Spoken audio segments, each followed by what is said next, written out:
And welcome to our IF Keto Family Life live broadcast. We always appreciate you guys jumping on with us live, as well as the rebroadcast that is posted here on our Facebook page. And then we also upload it to my YouTube channel, Ann Parham. So today we are going to be talking about harsh or high standards and some of the boundaries and some of the philosophies that we choose to live our life around. And Michael and I are going to share some of our personal experiences and why we think that sometimes people think that situations are hard or harsh versus just setting high standards for yourself. So if you're new to the community, welcome. We always love having you here. This is where we talk a lot about intermittent fasting and really developing a keto-like lifestyle and how we incorporate that into our everyday life, including the life of our family. This is Michael. My name is Diane. And like I said, today we're going to be talking about harsh versus high standards. So we got this title, or this idea for this title, from the book Grit, which we just finished reading for our July Book of the Month Club. And I really started thinking about some of the judgments and some of the I don't want to say issues, because I don't know if that's really the right word, but some of the situations surrounding when you want to make positive changes for yourself, whether that be dietary changes, or maybe you just say, I'm not going to drink alcohol anymore, or you really want to start setting some higher standards for yourself with what it is you want to do in your fitness routine, or maybe even what you want to do in your family dynamics. Maybe you want to start going to church, you want to start volunteering more, or you don't let your kids watch TV, like whatever it is that you're setting for yourself and the lifestyle that you want to live. Why is it that there is such a like black or white situation? Either you're harsh or you have too high of standards, or you have high standards. I wouldn't even say too high of standards. And why is it that we feel guilty when we want to set high standards for ourselves? And why is it that we let that outside opinion of someone thinking that you're harsh really affect us and deter us from really living a lifestyle that we want to have? So I know in our own lifestyle, we have been judged for sure by people thinking that we live harsh, or we make harsh decisions for ourselves. And why don't we just bend a little here? Or why is it that we can't just do this? And we have in the past, and we've definitely left some of our own high standards to accommodate maybe social lives, or because we kind of questioned ourselves, because the outside influence of other people's opinions have come into play. And so we wanted to share some of that with you guys to let you know that it's okay. Where I do think the difference between harsh opinions about what it is you're doing and valuing high standards comes into play are when people are feeling insecure about themselves. And when they look at someone else and what they're doing and the results that they're getting, and they believe they can't have that for themselves, then they become negatively judgmental. And that's where harsh comes into play. You can be negatively judgmental on someone who, I don't know, maybe decided they want to run a marathon. And, oh my gosh, exercising 2 hours, a day seems harsh. Or I don't want to drink alcohol anymore. Oh my gosh, what's wrong with you? That seems so harsh. Or you decide you want to eat a certain way, whether it's gluten-free, or you no longer want to eat meat, or maybe you do want to eat meat, and people have opinions about how harsh that is. If you are feeling secure, or you have very specific reasons for why it is that you are going to be doing what it is that you're going to be doing for yourself to improve your overall health and well-being, can it just be that you have higher standards for yourself? And yes, maybe those higher standards might be different from what someone else is doing, but who cares? And why is it that we want to let those negative influences bother us? So, Michael, you get some of this in some of your social settings. How do you handle people thinking that what you do is harsh? Well, first of all, I don't let people guilt me into not wanting to push myself to a higher standard. And I've dealt with that for years, especially working at American Airlines for the past 3 decades. I've heard it all, and there was a time where I didn't live to a higher standard when it came to what I ate and exercise and my health. And then there came a time, probably, I would say the last, 10, 15 years, I kind of made a change, and people started to know me for living a healthier life and a higher standard of what I do. And then they would always point it out. They would always call it out. They would say, well, the company brings in pizza, and they would go, well, Parham's not going to have any. He doesn't eat pizza. Like, really? I love pizza and I love beer. I mean, so don't make that judgment on me. I'm just not going to have it at work. You invoked the little Johnny rule. Yeah, I'm like, I invoke the Johnny rule, like Diana always talks about, and I'm not going to have it just because everybody did a great job. So I'm going to slam 5 pieces of pizza and then go home, and it's Friday night. I'm going to have some pizza at home too, and that's where you accumulate all this, these bad habits. Or when there's somebody's birthday or somebody's retiring, there's always cake and ice cream, on the weekly at a company like American Airlines. And so I never let people guilt me into that, oh, well, look, he won't eat this or he won't do that. There's a lot of things I do, but I try to live a healthier practice than and time and place. Yeah, time and place, and not just doing it whenever. So yeah, so I've dealt with that. I still deal with that to this day. I deal with, people will call me out on things. Oh, well, he works out a lot. Or no, I'm just trying to stay in shape. I'm trying not to be, I know my body, I can easily turn to fat like that, so I try to stay healthy, try to stay fit, try to eat the right things. And what we're, the things that we practice in this community, been intermittent fasting for over a year now. We have some supplements we've been using, and it's what I do. So when people point that out or try to pull me back, it doesn't even faze me at all. Another area where there's the harsh versus high standards, and harsh is usually the outside opinion of others, and high standards are the internal boundaries that we've set for ourselves. So I really think that is the difference between harsh and high standards. Is when I'm running, and I'm running very routinely. So I have kind of a routine that I'm doing. And for me, running on Saturday and Sunday mornings is the best time for me to run, like long runs. But it doesn't really afford an opportunity for me to be the party girl on Friday and Saturday nights. It's hard to get up and run on a Saturday morning when you're 52, when you've been drinking wine all night. And so I've had to really say, no, thank you, or I'm running tomorrow, so I brought my water with me, and I want to hang out with you, but I'm going to drink my water instead. And, getting that sort of peer pressure, or when you go out to dinner with, couples or whatever, and you're like, oh no, I'm just going to have water. What? You're having water? What's wrong with you? Well, I'm going to run tomorrow morning, and it's hard to run when I've had, a beer the night before. And it's the harshness that I think that kind of guts us sometimes, and we think, oh God, what is wrong with me? I'm like, why am I not having a cocktail? But then we have to remember, well, it's because I have plans tomorrow that what I'm going to do tonight doesn't really match up. And I have goals. I want to run. I want to run a half marathon, or I want to feel good all weekend. And so if I do this thing tonight, harsh decision, then I can't live up to my high standards the next morning or the next day. And I think that we ourselves, when we have high standards that we want to live with ourselves, really defining those two situations and having a clear boundary set up helps us really stick to our high standards when we feel the peer pressure of the harsh comments or glares or whatever it is. And I know we used to get it a lot at birthday parties that we would go to and supervise our kids. And that's where we've come up with the little Johnny rule. And if you've taken any of my courses, you know what the little Johnny rule is.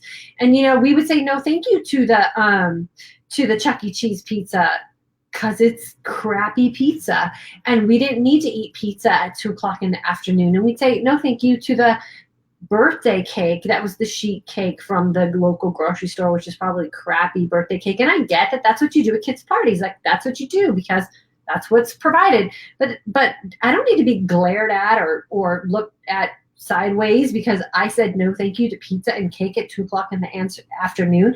I have higher standards for myself. But that harshness is really emotionally hard to deal with when you don't have both feet firmly planted in your own high standards. And I think that's what we really want to express today. If you want to change your lifestyle, if you want to feel better, if you want to look your best, if you want to exercise so that you don't end up breaking down your body as you age. It is perfectly okay to have high standards, and it is perfectly okay to brush off the harshness that you get from other people.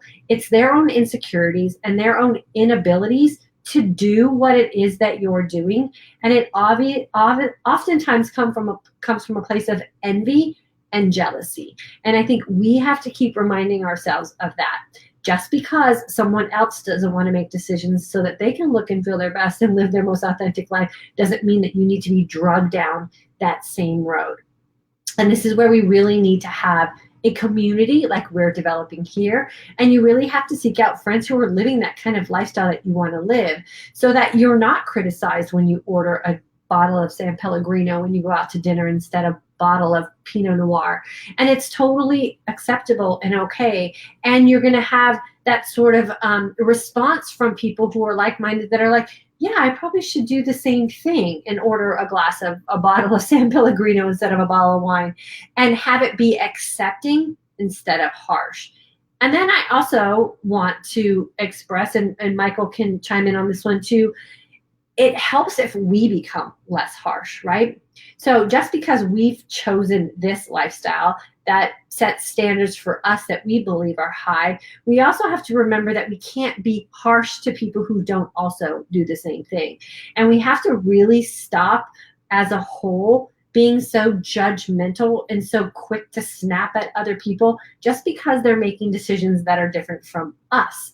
Remember, we're making decisions that are different from other people, and it doesn't feel good when we get judged harshly. We should also be in a very giving and caring position with the choices that we're making for ourselves, even if they're considered higher standards, to not be so judgmental of others and let people really live their most authentic life, even if it is so much different than what we choose to do for ourselves. And something that may be hard for you to adjust to is, let's get real, is you might have some friends that they may not include you anymore on stuff if you're not doing what they're doing.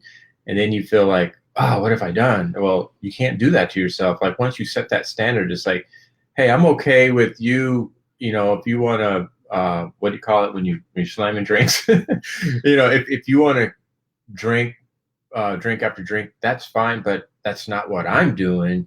And sometimes people are turned off by that, and they might not invite you over anymore. That's fine too. So you have to be okay with that, and that will happen.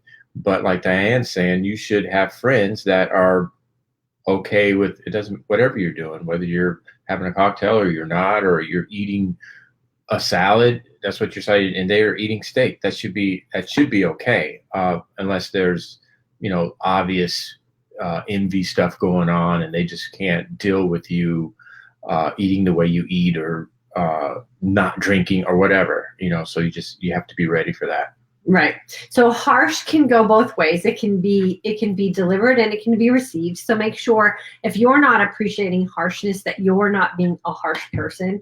And then stand firm in whatever standards you have for yourself, whether it be nutritionally, fitness-wise, how you're raising your kids, how you're living out your marriage, how you conduct your home, financially, whatever it is that you're doing for yourself. And if you're surrounded by people who are constantly trying to bring you down from what it is that you want to do for yourself, then it's probably a good idea to try to find some new people that will accommodate what you're doing and not express their harshness, or what we call peer pressure. I know we have a very specific way that we raise our kids, and it's not always appreciated. I mean, I've had people flat out tell me, because we never let our kids spend the night at people's houses until they reached a certain age or a certain maturity level where we knew we could express from them and expect from them boundaries that we had set up in our own home. And I've had moms flat out tell me, you're going to lose friends if you don't let your kids spend the night at someone else's house. And I was like, so what? If people don't understand the boundaries that we have set up for our own kids, and the comfort level that we have for our own kids, and the fact that we just don't think it's necessary to ship our kids off to someone else's house to sleep until they reach a certain age, so be it. We're not friends. And that's okay too. Never compromise what it is that you have in your own belief system or the boundaries that you have in your own house for you and your family based on what someone else is threatening to you or whatever someone else is saying to you. It's okay. And the friends that I may have lost because I didn't let my little kids spend the night at their house, they weren't my friends. And I was okay with that. And we found new friends who understood that we said when there were slumber parties and we said, oh, I'm sorry, we don't have our kids spend the night at anybody's house at this age. And they were like, yeah, that's fine. What time do you want to come pick them up? Those were our new friends. And so never sacrifice what it is that you believe in standard wise or the boundaries that you have set up for your life in any aspect of it based on what someone else's insecurities or unwillingness to do for their own life have in what it is that you want to do for yours. You know, and like I said, I've been at American for decades and decades.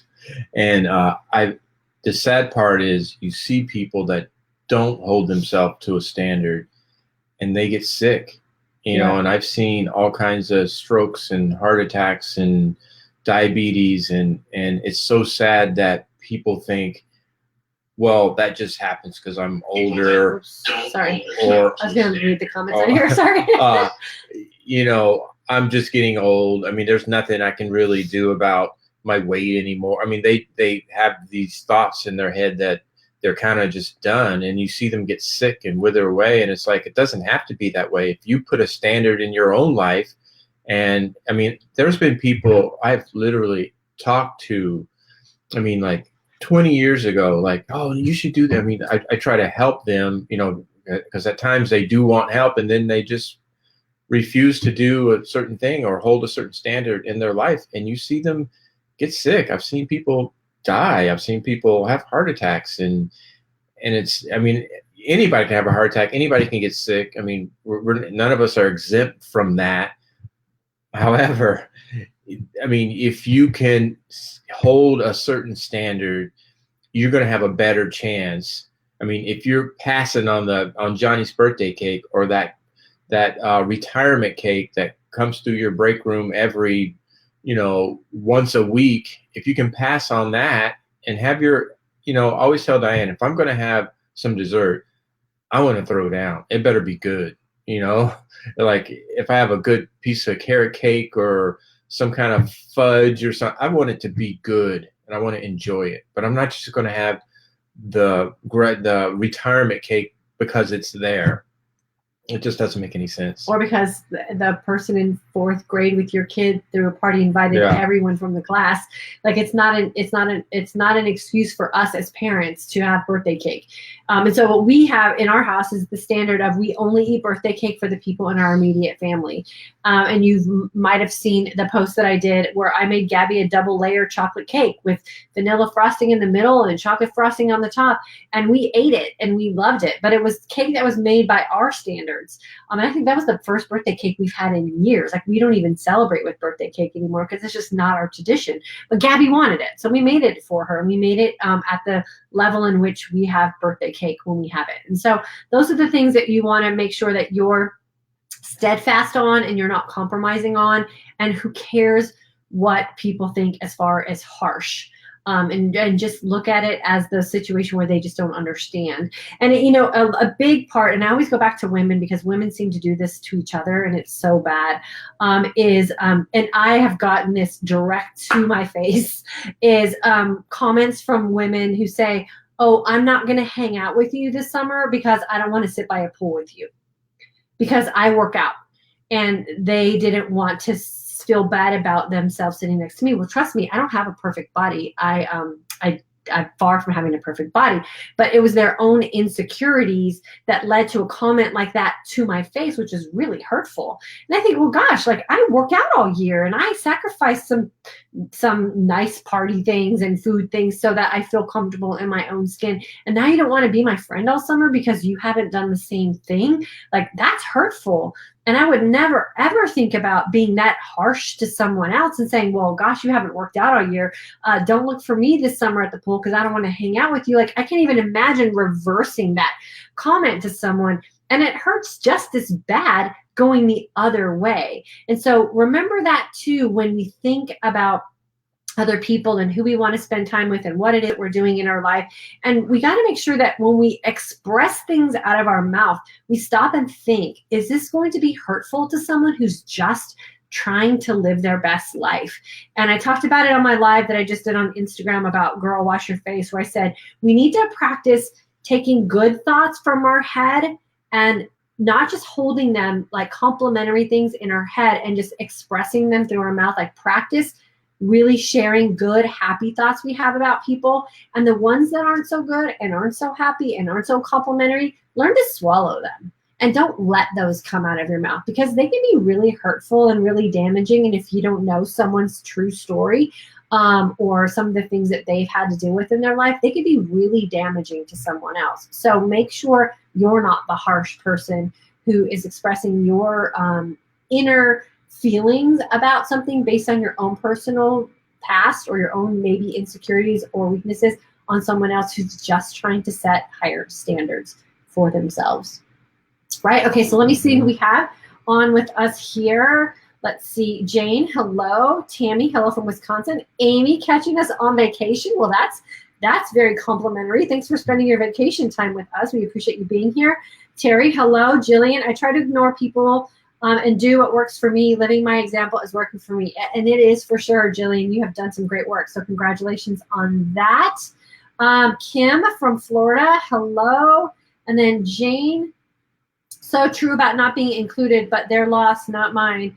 And that crosses over in many activities, church, exercise, friends, and whatever. Absolutely. Yep. Absolutely. And good for you for recognizing that. For a lot of people, that's hard because, again, we don't understand everyone's true story or past story. So we don't know all the reasons why maybe someone's harsh or why they're so judgmental. And sometimes it doesn't matter. Like, we don't need to know. We just need to move on. And that's okay too. There's plenty of people in the world who want to be associated with you. There's plenty of people in the world who need friends who set higher standards. There's plenty of people in the world who need someone who's not going to be judgmental in their life. So seek out those people. There are plenty of them. Sometimes we have to just put the work in to find them. Barbara, hello. Minister Maxwell, I did the same thing with overnight stays. He wasn't going anywhere. Yeah, exactly. And then there's a time when I think it's appropriate. But for us in our kids' younger days, like, just because someone moved into a house on your street doesn't mean that they're the best person or the best place for your family to share overnight experiences. And so we have always been very steadfast on that. And now we have very happy and secure kids. And we credit a lot of that to those decisions that were really hard for us as parents and when our kids were young. But it's proved to pay off as they've grown older. And now they stay home and they like being home. And we really do credit that to those decisions we made when it wasn't so easy when they were younger. They were free to come to my house. Yeah, they were always free to come to our house too. And I think that's where a lot of parents didn't understand it. But I was like, hey, if you are cool and you trust us with your kids, and we had very strict boundaries with overnight stays. They always had to stay, like, we've had sleeping bags lined up in hallways in our house. Kids were never allowed to sleep in bedrooms. Doors were always open. We always had to be around. And I think setting those kind of standards too are really good for our kids, so that when they got older, they kind of knew what the standard for a sleepover was and were really comfortable with it. So yeah, you got to set that up in the beginning for sure. And they have done some sleepovers, very limited. Well, now that they're older, that we felt comfortable about. Yeah. Jane, sometimes my personality comes out of my mouth before the correct principle, something I am always working on. Yeah, especially when we're those, when we have those quick thoughts. And I know for me, like I've been sharing a lot here with what I do with volunteering at church on Saturdays. I greet at the door with Gabby, and I'm really trying to set the example of being very genuinely complimentary to people as they walk in the door. So when I think of someone, when they walk up and I think, oh, what a gorgeous dress that person's wearing, or what a great suit you have on, or that tie is awesome, I don't just think it anymore. I make sure that I practice getting it out of my mouth. And if I see someone who maybe has, something that I don't particularly like, I don't share that. I like swallow it. That's a personal opinion that doesn't need to be expressed. And so I think the more we practice that, the better we get at it. But we have to really be good at swallowing things that are just not nice and not complimentary and aren't going to be constructive in any way, or maybe pausing on some things that maybe aren't going to be the best. Maybe they are considered something that might be harsh, and reintroducing it at a time when we're not so raw emotionally about it, and we can deliver it in a way that might be received in a better way and actually could be constructive to someone else. And I think that's a good thing to practice as well. But Jane, I'm guilty of that before. In my past too, I've really tried to control that a lot lately. And then Lisa, on vacation in Hawaii, that's 2 vacation people. That's awesome. Love your programs. Oh, thanks, Lisa. I hope you're having a great time on your vacation and you're making really good vacation decisions while you're there.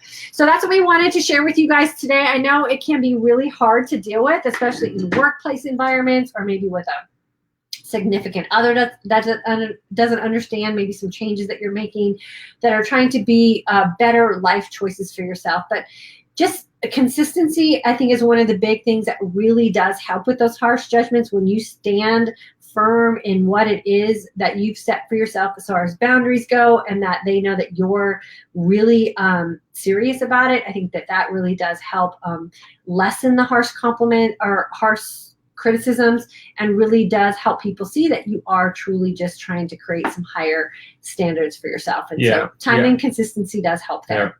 Yeah, and there was a period of time for me about 25 years ago. I stopped eating meat, red meat, completely, and people would really judge me on that hardcore. I mean, Diane, our whole marriage, I've been a non-red meat eater. I've kind of introduced some with the keto diet. This year, I introduced some meat back into my diet, and that's a whole nother topic. That's a whole nother topic. But yeah, there's been some people that have been really critical about me not eating. Yeah. I mean, like they're having a barbecue or something. It's like, what is your problem? Like, you can't eat, a steak. You can't eat hamburger. Or so I know what it's. I've been through that, and I know what it's like. So we got to a point where we just brought our own chicken. Because we, really good friends of ours who even knew Michael didn't eat red meat, and I'm not a big red meat eater either. But I'll throw down a In-N-Out burger any day or a carne asada burrito, like not a problem. But we never I would just never naturally gravitate toward ordering steak or red meat at a restaurant, and we never cooked it in our house. And so really good friends of ours knew that we didn't eat red meat, but we would go to their house for a barbecue, and dang, the only thing on the barbecue is red meat. And so we just got to a point where we just started bringing our own chicken. And that's okay. Yeah. But to get invited over and all you have is red meat. I mean, so yeah, Hey, before we let you guys go, I wanted to share with you guys, I brought this bag in here to share with you guys because I know Michael posted about it and you guys had some questions about it. This is something that we have recently incorporated in our nutrition snack life that has really helped us with our IF Keto Life. These are called barukas. So baruka, it's a baruch, I think it's a baruch almond, I think it is. And this is one of those kind of foods that I'm going to show you what it looks like. It looks like this. It has like a little skin on it. And then underneath the skin is the actual meaty nut part. Gabby says it tastes like buttered popcorn. Logan absolutely loves it. I love it. It does have sort of a creamy, buttery sort of almond kind of flavor to it. And they are produced by a man or a company that is very, very serious about providing quality, nutrient-dense, non-tainted food to the world. And so it is something that we have really backed as far as our family, and using it as a tool in our house for snacking. Logan's going to take a bunch to school with him when he moves out to college. Very high in micronutrients, very high in macronutrients, and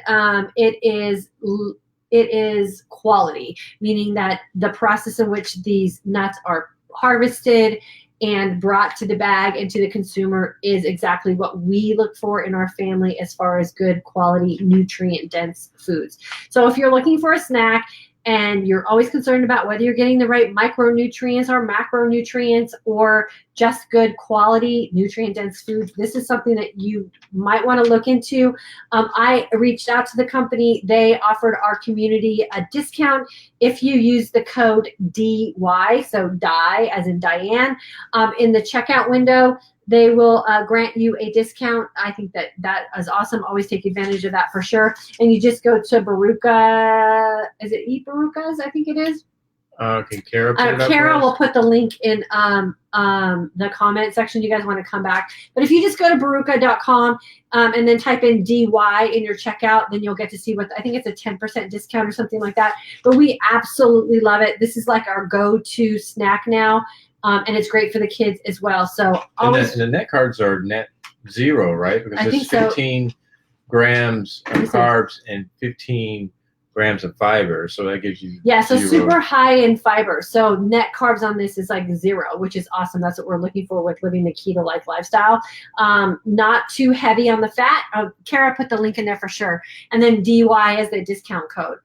So if you're looking for something, I say definitely check it out. It is great. Your kids will love it. Your spouse will love it. Yeah, we're hooked. We always have a bag that's open that we're dipping into. And it is one of those good world conscious type of products.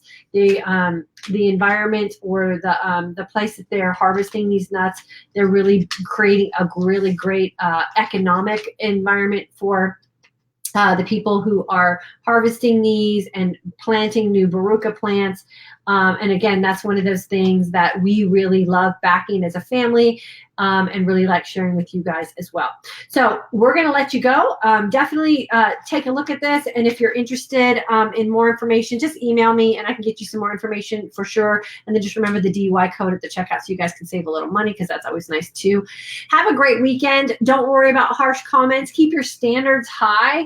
And definitely exemplify that for your family, for your kids, and for your friends. And I think the more consistent you are about setting high standards for yourself, the less likely you'll be to receive those harsh comments. Have a great weekend. Have a great weekend. See you guys. We won't see you guys next week because we are moving Logan into college. We'll probably be crying and sweating and all of those emotions. You'll be crying. I'll be sweating. All those emotions that you go through when your baby moves away. So next Friday, we will be moving Logan into SMU. So we won't see you next Friday, but definitely stay connected to the page. We are sharing a lot more things like Baruka nuts that we are finding and sharing that with this community here. So you guys will have some good quality things to check out for your family as well. Thanks so much for being with us. We always appreciate you guys. And then we will see you in a couple weeks. Have a good one.